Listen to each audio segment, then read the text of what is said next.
What's up, guys? We are back again with another unfinished business 9-hole challenge. Let's get into it.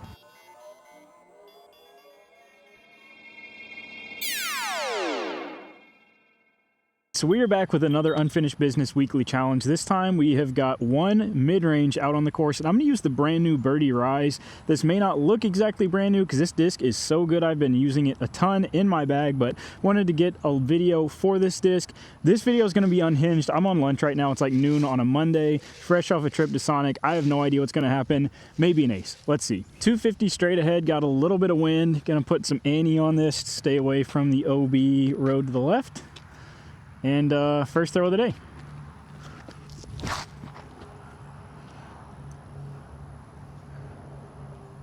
I mean, yeah, it's pretty good, man. Pretty good. So most of you probably don't know because we only have like 100 subs. I'm on a podcast called Unfinished Business.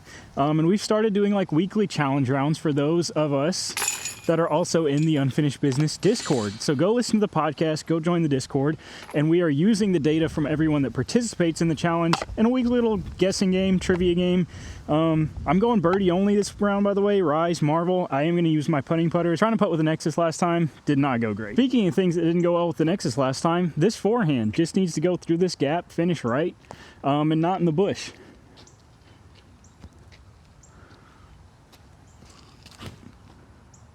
Finish for me. Hey, the tree helped, but it was a better idea. Can we just get a shout out to that we've made it through the season of like I film a video and you can see my nipples through my shirt because I sweat so much. This would also be the sickest jump putt of all time.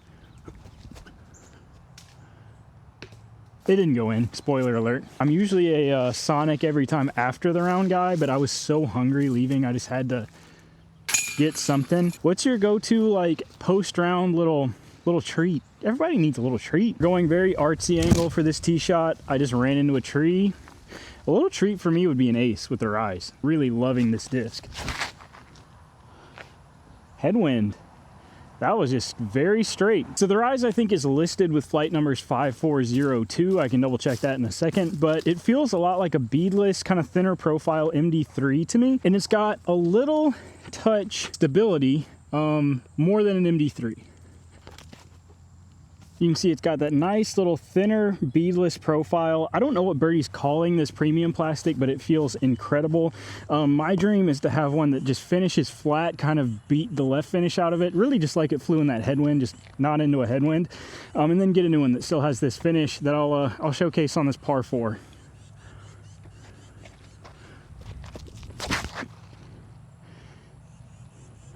So you can see just gently rise to the left the whole time, still into a headwind. And I mean, again, just like the Nexus video, I've had drives end up here with like 9 speeds and 12 speeds that I just didn't get just right on the timing. I'm gonna try a forehand approach with it because I don't know, I don't like birdies, I guess. Nice and high and nose up. That was so short. Why did I do that? That's a 100% a me problem, but I can also now showcase how good the Marble is. My new putting putter. I talk more about that in my next 1,000 rated challenge. That's, by this point, probably already come out, I guess. Oh, I thought that was it, man. Somewhere between those two was really good. Got another chance here to work this just gentle right to left. I feel like this flies really similarly to the Archive I've been throwing. If you've watched any of my videos with that. I gotta get used to the wind again, man.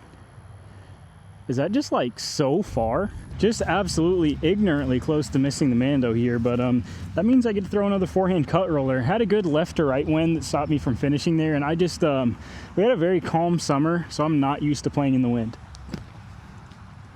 Cut, cut, cut. Way better than my other forehand cut roller. Keep coming. Oh, it's going the other way. I'm behind the bush. Bro, show me an open par 4, and I will show you a way to fuck it up. One day.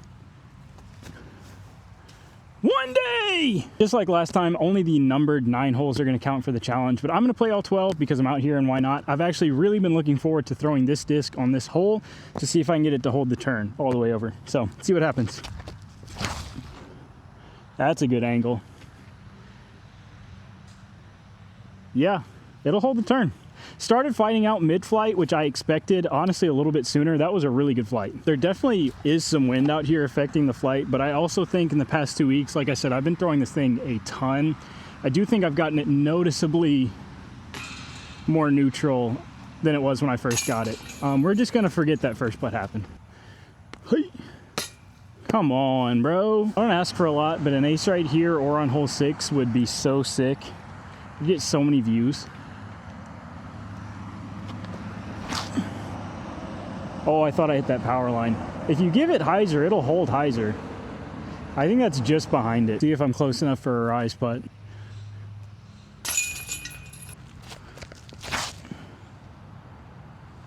Now finish. Yeah, that thing's definitely more neutral than when I first got it, but you can see that overstable finish still lives within it. And that's exactly why I just like conceptually, I love beating in a slightly overstable mid to be my straight mid, because you keep that torque resistance and you just get a little bit more glide, a little bit more straight push out of them. And I'm not gonna cap, this may replace my second run Chariot. I'm not even gonna lie, this is sick. I thought when I got it, this would be much more like my pushing hyzer, overstable Seablin Chariot, but it could maybe be both. Let's test it on this tunnel right here. Let's try to hit this flat. Now it's definitely more stable than that disc. That's out of bounds. Joke's on me, I'm not out of bounds. This hole's only what, like 220. So with some more power, I definitely think it would be straighter, but I don't think quite beat in second run Chariot straight, but maybe one day we'll get there. A little headwind on this putt. Really spin it. Back to holes that count for the challenge. I need some birdies here stat. Pretty significant tailwind. So I'm gonna try to be touchy, flexy guy. This may be really good or it may be really stupid. Tailwind, tailwind, tailwind. That's not horrible. I definitely thought that would fight out more. All right, so what I'm finding is this disc is really what I would call a line holder. And to, as Matt on our podcast would say, speak on that, what I really think of when I say that is it's got a very prolonged mid-flight. So you obviously have your initial angle, release velocity, what have you. Whatever line that holds or whatever it needs to do in that mid-flight, some super overstable discs obviously get out of that instantly. Understable wants to roll, show that understable characteristic.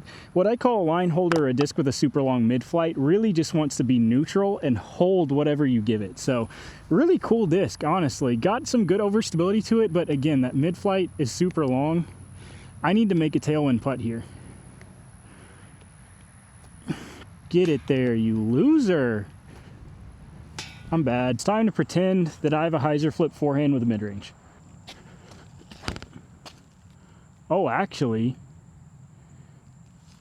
that was pretty sick. I will now henceforth be referred to as Little Germ, by the way, because that was a sick little techie forehand with a mid. I'm proud of it. And unlike Germ, I made the putt. Okay, I'm sorry, Germ. No Germ slander. That was too much. All right, 2 holes left, so I got a to-do list for you. Get it? Like and subscribe to this channel. Comment down below, again, what your post-round little treat is. I know you forgot. I forgot too. I'm going to tell you. I'm here for you. I reminded you. Also, go to Unfinished Business, YouTube, Apple Music, Spotify, podcasts, wherever you like to get your podcast from. Like and subscribe there, and join the Discord so you can play in these challenges every week. I forgot where I was going with that, but yeah, some more participation. Like I said, we'll use your stats. You probably beat me because that is potentially in the woods or great. Thought it might have gone in. We'll see. It was kind of both. It was online to go in, but then it hit this tree. I don't think I can do that. There's a spider right here. I'm a reformed straddle guy. I made my last straddle putt 100% in this video. Keep the streak going. Oh, I am so sick with the birdie marvel. I'm so back. Hardest hole in the 9 here. Thank you guys so much for watching, supporting my content sincerely. I'm gonna try to go hard this off season because it's the end season for me down here where it's super hot and we don't really have a winter. So we'll see how that goes. Genuinely, if you have ideas for my content, leave them down below. My videos are kind of trash, but I want to make them better for you guys. So tell me what you're looking to see. I might start up some new series, some new ideas. We'll see what happens. If you didn't do your to-do list, go do your to-do list. All that stuff I said on hole 8, and I'll know if you did or not, because if you did, I'm gonna birdie this hole, and if you didn't, I'm not. So it's up to you. Choose your own adventure. I'm gonna go wide hyzer on the outside again. I mean wide hyzer through the middle gap. That was not what I was trying to do at all, but it worked. And by it worked, I mean, I have a terrifying like 50 to 60 footer that I would be really nervous about making if it wasn't completely up to you guys. And if you did your to-do list or not. So we'll see. Little tailwind, really gonna have to push this hard. The branch is temptation. Oh, all right, I don't blame you guys entirely because the branch was just temptation, man. Stay free from temptation. That's the message for this video, kids. Temptation free. See you in the next one.